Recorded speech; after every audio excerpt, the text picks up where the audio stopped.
नमस्कार. ठरलं तर मग मालिकेचा आजचा भाग तुम्ही पाहत आहात आणि महासंगम कालच संपलाय, त्यामुळे आज तुम्हाला नशीबवान आणि ठरलं तर मग दोन्ही मालिका वेगवेगळ्या पाहायला मिळतील नेहमीप्रमाणे.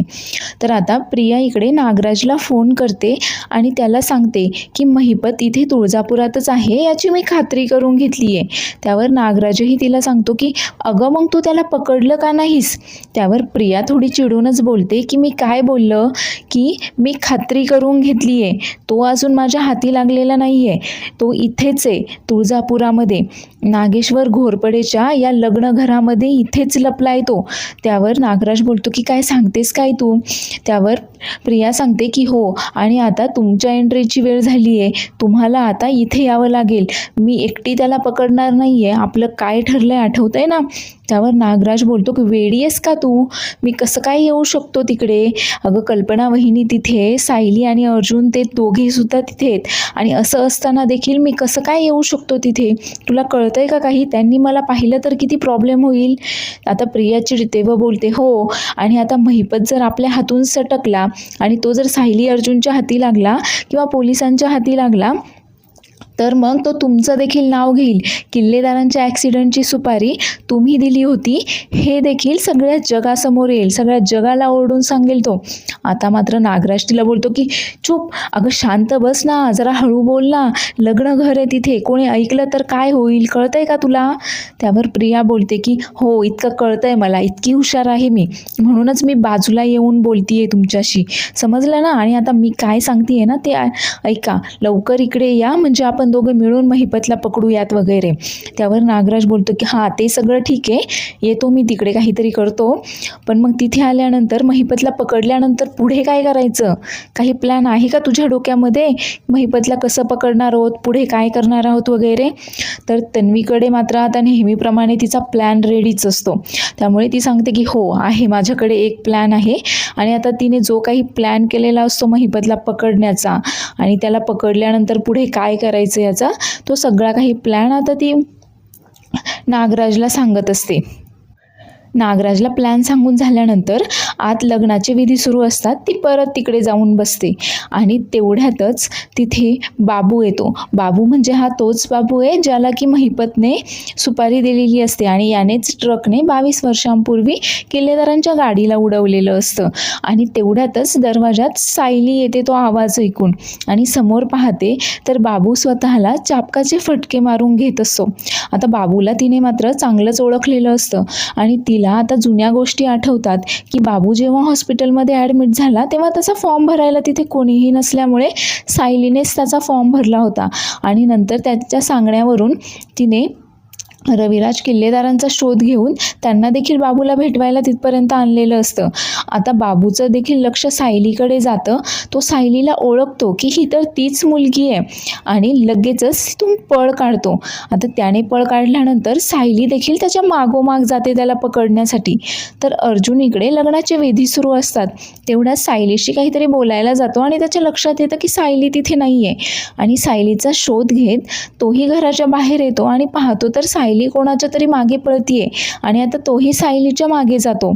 तर तेवढ्यातच नागराजही तिथे पोहोचलेला असतो आणि तन्वीला फोन करून सांगतो की मी इथेच आहे, लग्नघराच्या बाहेर थांबलोय मी, पटकन इकडे, नाही तर मला कोणी ओळखेल. आता कोणी ओळखू नये म्हणून तो त्याचं तोंड लपवत तिथे आलेला असतो. तर तन्वी देखील म्हणजेच प्रिया देखील त्याला तिथेच थांबायला सांगते आणि लगेचच आता नागराजला भेटायला इकडे येते. तर नागराज तिला विचारतो की कुठे आहे महिपत? इथेच आहे का तो या लग्नघरामध्ये? नक्की कुठे आहे तू पाहिलंय का त्याला? त्यावर तन्वी सांगते की हो, म्हणजे मी पाहिलं नाही आहे त्याला नागेश्वरने लपवून ठेवलंय. ते तिकडे ते आउट हाऊस दिसतंय ना, तिकडे लपवून ठेवलं आहे त्याला आणि आपल्याला त्याला शोधायचं आहे. त्यावर नागराज बोलतो की तुला नक्की माहीत आहे का तो तिकडेच आहे म्हणून? त्यावर प्रिया सांगते की हो, मला माहीत आहे तो तिकडेच आहे. एक काम करा, मी पुढे जाते, तुम्ही माझ्या मागून या, म्हणजे कोणाला आपल्यावर संशय येणार नाही.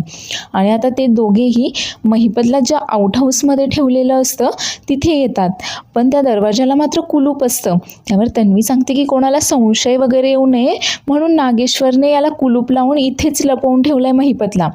आणि आता ते दगडाने दोघेही कुलूप तोडायचा प्रयत्न करत असतात, पण खूप आवाज होतो. त्यावर तन्वी बोलते की अहो जरा शांत ना, नाहीतर महिपतला आणि अजून कोणाला कळेल. आणि म्हणून मग ते तो दगड जो असतो तो रुमालात गुंडाळून आता ते कुलूप तोडतात आणि खोलीमध्ये येतात. तर तन्वी बोलते की इतका वेळ तर इथंच होता महिपत, आता कुठे गेला. आणि तेवढ्यातच महिपत मागून येतो.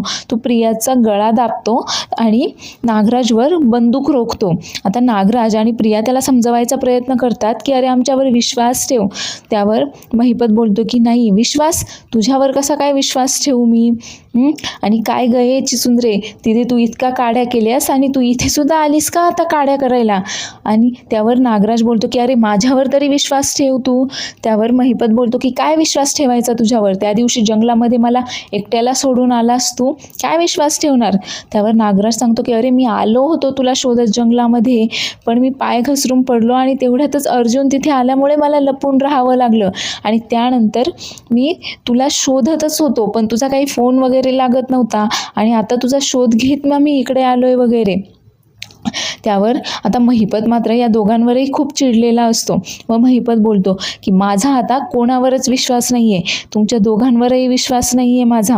त्यावर तन्वी बोलते की अहो विश्वास ठेवा माझ्यावर, आम्ही काय तुमचे शत्रू आहोत का तेव्हा? ते आता महिपत मात्र तन्वीवर खूप चिडतो व बोलतो की हो शत्रूच आहेस, अरे तू तुझ्या आईबापांची नाही झाली, तू माझी काय होणार आहे? हां, आणि मला शोधत शोधत तू इथं तुळजापुरात सुद्धा आलीस का काड्या करायला? आता काय मी तुला जिवंत सोडत नसतो. तेवढ्यात नागराज महिपतचा हात पकडतो आणि आता दोघांची झटापट सुरू होते. तर महिपतने एका हाताने प्रियाचा गळा दाबलेला असतो तर दुसऱ्या हातात त्याच्या बंदूक असते आणि नागराज आता त्याच्या हातातून ती बंदूक हिसकावून घेण्याचा प्रयत्न करत असतो. आणि तेवढ्यातच महिपतच्या हातून गोळी लागते, पण गोळी मात्र त्या दोघांपैकी कोणालाही लागत नाही. महिपत आता दोघांनाही ढकलून देतो आणि तिथून फरार होतो. त्यानंतर नागराज आणि तन्वी दोघेही आता त्याचा पाठलाग करत त्याच्या मागे मागे त्याला पकडण्यासाठी जातात. तर सायली देखील आता बाबूचा पाठलाग करत करत गावापर्यंत पोहोचलेली असते आणि तेवढ्यातच अर्जुन देखील तिथे येतो आणि विचारतो काय अगं तू कुठे चालली आहेस नक्की? त्यावर सायली सांगते की अहो मी बाबूला पाहिलं, इकडेच कुठेतरी कोणत्या तरी दिशेने गेला तो. त्यावर अर्जुन विचारतो की तुला नक्की आठवतंय का तो बाबूच होता का? त्यावर सायली सांगते की हो तो बाबूच होता. तर आता या दोघांनाही ढकलून महिपत इकडे येतो, पण आता तो तिकडे लग्नघर असल्यामुळे गर्दी असल्यामुळे तो काही सरळ रस्त्याने जाऊ शकत नसतो. त्यामुळे तो विचार करतो की मी आता गाडी घेऊन मागच्या रस्त्याला बोलावतो माझ्या गुंडांना आणि तिकडेच जातो. आणि आता तो गावातून लपत छपत मागच्या रस्त्यापर्यंत पोहोचायचा प्रयत्न करत असतो. तर तन्वी आणि नागराज दोघेही त्याच्या मागावर असतात आणि त्यांनी पकडू नये म्हणून तो आता एका झाडाचा आसरा घेऊन झाडाच्या आडोशाला लपलेला असतो. पण तन्वी आणि नागराज काही मागे हटत नाहीत, ते मात्र महिपतचा पिछा करत असतात, त्याला पकडत असतात. तेव्हा तन्वी नागराजला बोलते की पकडा त्याला नाही पकडलं तर काय होईल माहिती आहे ना? त्यावर नागराज बोलतो की हो ते समजतंय मला, त्याला पकड आधी. आणि तेव्हा तन्वी बोलते की हो आणि त्याला पकडल्यानंतर काय करायचं तेही माहिती आहे ना? त्यावर नागराज बोलतो की हो हो लक्षात आहे माझं सगळं, चल. आता सायलीला आठवतं की तिने ज्याला माणसाला पाहिलेलं असतं तो बाबूच आहे हे तर कन्फर्म आहे. आणि सायली आणि अर्जुन दोघेही आता बाबूच्या शोधात इकडे तिकडे धावत असताना सायली मात्र अचानक तोल जाऊन पडते. तर अर्जुन तिला लगेचच सावरतो आणि आता दोघेही बाबूचा पाठलाग करत असतात. पण बाबूचा पाठलाग करत असताना सायली, अर्जुन आणि नागराज आणि तन्वी या दोघांची मात्र अगदी थोडक्यातच हुकाचूक होते. तर महिपत मात्र सायली अर्जुनपासून आणि नागराज तन्वीपासून दोघांपासूनही वाचण्यासाठी एका घराचा आसरा घेतो आणि आसरा घेत घेत आता तो त्याच्या माणसांना फोन करतो की मागच्या रस्त्याने या, मी तिथेच येतोय, तुम्हाला गाडी घेऊन तयार राहा, मी येतोय लगेच. तर तन्वी आणि नागराज आता महिपतच्या मागावरच असतात. तर महिपतला वाटतं की सायली अर्जुन देखील इथे त्याला शोधतायत की काय, ते देखील त्याच्याच मागावर आलेत की काय, पण ते तर या बाबूच्या मागावर असतात. आणि तेवढ्यातच सायलीला एका ठिकाणी बाबूने तो पोतराजचा वेश केलेला असतो त्याचा एक कपडा सापडतो आणि दोघेही आता त्या कपड्यावरून त्याचा शोध घेत घेत त्याच्या मागावर येतात. तर बाबू त्यांच्यापासून पळत पळत खूप दूर आलेला असतो आणि एका ठिकाणी पाय घसरून पडतो. आता पाय घसरल्यामुळे त्याला मात्र चांगलंच लागलेलं असतं आणि चांगलाच विव्हळत असतो तो. पण सायली अर्जुन तिकडे येताना पाहून तो मात्र तिथेच एका विहिरीच्या आडोशाला जाऊन लपतो आणि त्याचा चाबूक मात्र तिथेच राहतो. तर सायलीने तिथे आल्यावर त्याचा चाबूक पाहिला आणि ओळखते की हा तर बाबूचा चाबूक आहे, म्हणजे बाबू इथेच कुठेतरी असला पाहिजे. आणि दोघेही आता तिथे जवळपास कुठे बाबू दिसतोय का हे शोधत असतात. तर सायली बाबूचा शोध घेत घेत बाबू आता तिचे विहिरीच्या आडोशाला विव्हळत पडलेला असतो तिथे येते आणि बाबूला पाहताच ती ओरडते की बाबू तू, आणि अर्जुनही लगेच येतो. पण बाबू मात्र आता उठून तिथून पळून जाण्याचा प्रयत्न करतो. तर सायली देखील लगेचच तो चाबूक त्याच्या पायामध्ये टाकते आणि त्याला त्या चाबूकमध्ये अडकवून पाडते. तर महिपत देखील आता त्याच्या गुंडांच्या गाडीपर्यंत पोहोचलेला असतो. तर तेवढ्यातच तिथे तन्वी येते मग बोलते की हे काय अण्णा सर, कुठे निघालात तुम्ही? आता मात्र महिपत खूप चिडतो तिच्यावर, तिचा गळा दाबतो व बोलतो की तुला काय करायचं आहे आणि तू इथे सुद्धा आलीस का माझा पाठलाग करीत? हे बघ माझा रस्ता सोड. त्यावर आता तन्वी बोलते की हो आता तुमची लाडकी साक्षी देखील वारली, त्यामुळे आता तुम्हाला मी सोडून दुसरं कोण आहे बरं? आता मात्र महिपत साक्षीचं नाव घेतल्यावर खूप जास्त चिडतो व बोलतो की ती असेल तिथे असेल, आज काय तू जगतच नसते. आणि तेवढ्यातच नागराज पाठीमागून महिपतच्या डोक्यात एका रॉडने वार करतो. तसा महिपत आता बेशुद्ध पडतो आणि हे दोघेही आता महिपतला तिथून घेऊन जात असतात. तर इकडे सायलीने बाबूला पाडल्यानंतर अर्जुन देखील आता बाबूला पकडतो आणि विचारतो बाबूच आहेस ना तू? पण हे कसं शक्य आहे? तूच तर अपघात घडवला होतास 22 वर्षांपूर्वी किल्लेदाराच्या गाडीचा. तो ट्रक तूच चालवत होतास ना? काय ते खरं खरं सांग.